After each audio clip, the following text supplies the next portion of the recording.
বাহ, আমগুলো তো বেশ সুন্দর। দেখি তো, একটা আম পেড়ে একটু খেয়ে দেখি। মনে হচ্ছে আমের বোটাগুলো বেশ শক্ত, একটু ভালো করে ঢিল ছুঁড়তে হবে। কি সুন্দর রং হয়েছে, মনে হচ্ছে না, খেয়েই দেখে যাই শুধু। না, এভাবে আম হাতে করে বাড়িতে ফিরলে তো ঠাম্মা বলবে কোথায় পেলাম, কিভাবে পেলাম।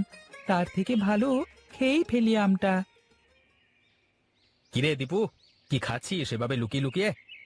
একটা পাকা আম দাদা, খুব মিষ্টি আম। তা এত সুন্দর পাকা আম কোথায় পেলি বলতো তুই? কেন দাদা, তোমরা খাবে নাকি? আরে সে খাবার কথা পরে, আগে তো দেখতে হবে কার গাছ, চাইলে আবার দেবে কিনা। তোমরা চাইলে নিজেরাও তো পেরে খেতে পারো আমার মতো, আমি তো কাউকে না বলেই পেরে খেয়েছি। আর তা ঠিকই করেছিস, গাছের ফল যে বলে কই পেরে খেতে হবে এর কোনো মানে নেই। খাওয়ার জিনিস খেলে কিছু হয় না, আর এ তো গাছেরই ফল। এখন ঝটপট বলে ফেল তো দেখি কার গাছের আম। সোজা রাস্তা দিয়ে হাঁটতে থাকো, এই একটু এগিয়ে মোড়টা পার হলেই রাস্তার পাশে বড় একটা আম গাছ দেখতে পাবে।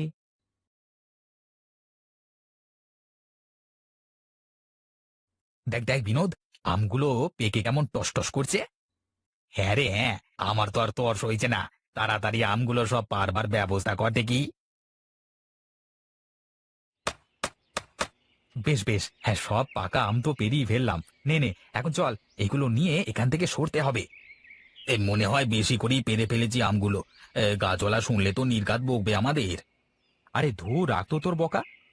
প্রতাপ কাকার গাছ এটা, ছেলে পুলে গাছের ফল পেরে খেয়েছে, এতে আর এমন কি হবে। তুই চল চল তাড়াতাড়ি যাই, বসে পড়ে আমগুলো খেতে হবে না। এত আম একেবারে কি খাওয়া যাবে? তার থেকে বরং চল বাড়িতে নিয়ে যাই। আরে না না, এই আম বাড়িতে নিয়ে গেলে উল্টে আমরা ফেঁসে যাব। আমি যা বলি তাই শোন, চল আমার সাথে। এখন বুঝি তোর বাড়িতে ফেরার সময় হলো? না ঠাম্মা, আর একটু আগিয়ে আসতে চেয়েছিলাম, কিন্তু রাস্তার মধ্যে একটু দাঁড়ালাম তো, তাই দেরি হয়ে গেল। রাস্তার মধ্যে দাঁড়িয়ে আবার কি করলি শুনি? জানো ঠাম্মা, তোমাকে না বলে একটা কাজ করে ফেলেছি। রাস্তা দিয়ে আসবার সময় একটা গাছ থেকে পাকা আম পেড়ে খেয়েছি একটা। ও আচ্ছা, এই কথা। এরপর থেকে আর কাউকে না বলে কারো গাছ থেকে কিছু পেড়ে খাবি না বলে দিলাম। ঠিক আছে ঠাম্মা, আর কোনো দিন কাউকে কিছু না বলে কারোর কিছুতে হাত দেব না। এখন আমাকে দুটো খেতে দাও তো দেখি। বেশ, চল তাহলে, ঘরের ভিতরে চল। হায় হায় হায় হায় রে, ও বুড়িমা, তোমার নাতি ছেলে আমার সব সর্বনাশ করে দিল। আমার দীপু আবার কি করলো শুনি তোমার?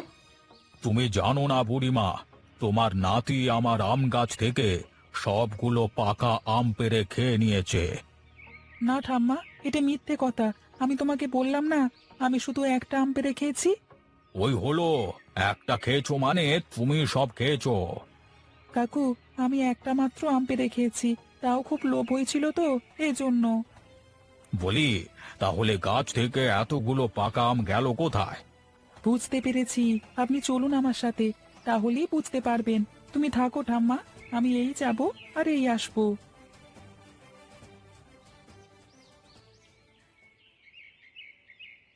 কি রে বিনোদ, এভাবে পড়ে আছিস যে? আমার তো খুব ঘুম পাচ্ছে রে সুনীল, মনে হচ্ছে সারাদিন এভাবেই এখানে শুয়ে থাকি। হুম, এত মিষ্টি আর সুস্বাদু আম আমি এর আগে কখনো খাইনি রে। লোভে লোভে খেয়েও তো এখন দেখছি বিপদে পড়ে গেলাম। আরে বিপদ আর কি, এখন শুয়ে একটা ঘুম দিলেই সব ঠিক হয়ে যাবে। ওই যে দেখুন কাকু, আপনার গাছে সব আম কারা খেয়েছে। বুঝেছি, আমি এবার সব বুঝেছি। আমার সাথে চালাকি, হ্যাঁ? আমাকে বোকা বানানো, দাঁড়া দেখাচ্ছি মজা। এ বাপধন, আম খেয়ে কি পেট ভরে গেছে নাকি? আরো আম এনে দেবো শুনি।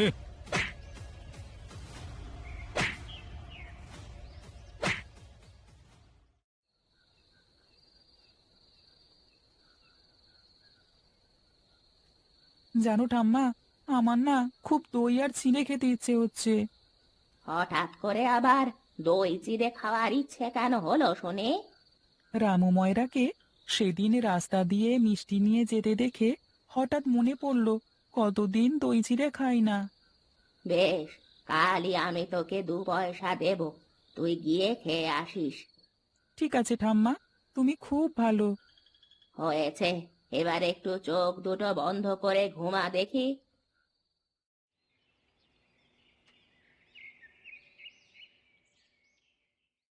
ওগো, বেলা তো অনেক হলো, এবার উঠে পড়ো দেখি। আর একটু ঘুমাতে দাও না, শরীরটার ভেতরে কেমন যেন ম্যাচ ম্যাচ করতেছে। বলি, শুয়ে থাকলে শুধু শুয়েই থাকতে ইচ্ছে হবে। একটু উঠে বাইরে হাঁটাহাঁটি করো, গদরটা খাটাও, তাহলেই সব ঠিক হয়ে যাবে।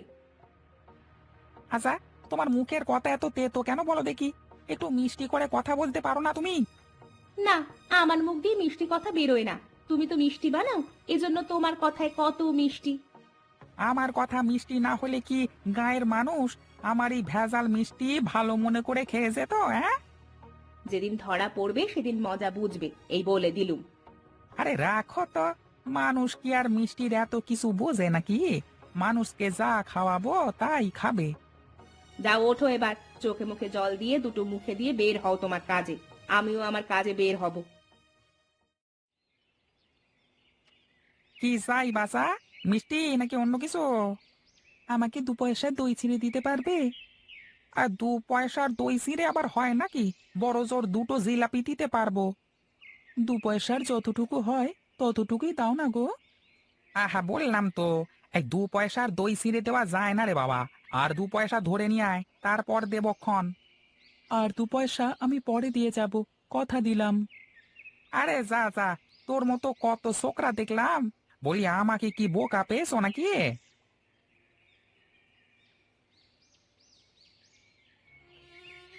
কিরে দীপু, কোথায় গেছিলি? শুনলাম পেট পুড়ে দই আর ছিঁড়ে খেয়ে আসলি। জানো দাদা, 2 পয়সার নাকি দই চিড়ে হয় না, কিন্তু আমার কাছে তো 2 পয়সার বেশি নেই গো। আরে দই চিড়ে খেতে আবার টাকা লাগে নাকি? দেখবি কাল ওই বেটা রামু ময়রা তোকে নেমন্তন্ন করে দই চিড়ে খাওয়াবে। হ্যাঁ, সত্যি বলছো দাদা? নিমন্ত্রণ করে খাওয়াবে, তাও আবার ফ্রিতে? আরে হ্যাঁ, তুই তো আমাদেরকে চিনিস, আমরা যা বলি তাই করি। কিন্তু দাদা, কিভাবে হবে এসব? ও নিয়ে তোকে ভাবতে হবে না, তুই এখন বাড়িতে যা, দেখবি কালই রামু ময়রা আমাদের দই চিড়ে খাওয়ার জন্য নিমন্ত্রণ করে গেছে। হ্যাঁ, না, আজকেও দেরি হয়ে গেল। এই রোজ ভাবি একটু তাড়াতাড়ি যাব, রাত হলে বাবা এই রাস্তাটাও ভালো না। এখন ভালোই ভালোই বাড়িতে পৌঁছাতে পারলি বাঁচি। রাম রাম রাম রাম রাম রাম রাম রাম। কে কে কে কে কে তোমরা? আমার কাছে কি চাও? 2 পয়সার দই চিড়ে। শোন রামু ময়রা, আজকে যে ছেলেটাকে তুই 2 পয়সার জন্য দই চিনে দিসনি, সে কে জানিস? আমার ভুল হয়ে গেছে বাবা, আমাকে তোমরা মাফ করে দাও। কাল থেকে আমি ওকে ফ্রিতে দই চিনে খাবো। ওরে বাবা! বেশ তো, তাহলে তুই কালই ওই ছেলেকে আর ও যাদের কথা বলবে তাদের সবাইকে নিমন্ত্রণ করে দই আর চিড়ে খাওয়াবি। বেশ বেশ বেশ গো, তাই হবে গো। তোমরা আমাকে আজকের মতো মাফ করে দাও। খাও খাও, পেট পুড়ে খাও সবাই। কোনো লজ্জা পাবে না কিন্তু, হ্যাঁ? হ্যাঁ, খাওয়ার কাছে লজ্জা পেতে হয় না কিন্তু। কিন্তু কাকু, আপনি আমাদের খাওয়াচ্ছেন কেন সেটা তো আগে বলবেন। ঠিকই তো, কাল আমি পয়সা নিয়ে গেলাম, তাও তো দিলে না। আর আজকে সেধে খাওয়াচ্ছ যে? ওরে বাবা, কাল তোমাকে দই চিড়ে না দিয়ে আমি বড় ভুল করেছি বাবা। আমাকে তুমি মাফ করে দাও। সেসব ঠিক আছে কাকু, কিন্তু আজ না হয় নিমন্ত্রণ খেয়ে গেলাম। কাল যদি আবার খেতে ইচ্ছে হয়, কাছে যদি পয়সা না থাকে? না না, ঠিক আছে, যখনই খেতে ইচ্ছে হবে চলে আসবে তোমরা, কোনো পয়সা লাগবে না। উরি বাবা! তোমরা এটা নিজের বাড়ি ভেবে আসতে পারো, যখনই দই আর চিড়ে খেতে ইচ্ছে হবে চলে আসবে। বাবা রে বাবা, ভৌতিক কাণ্ড!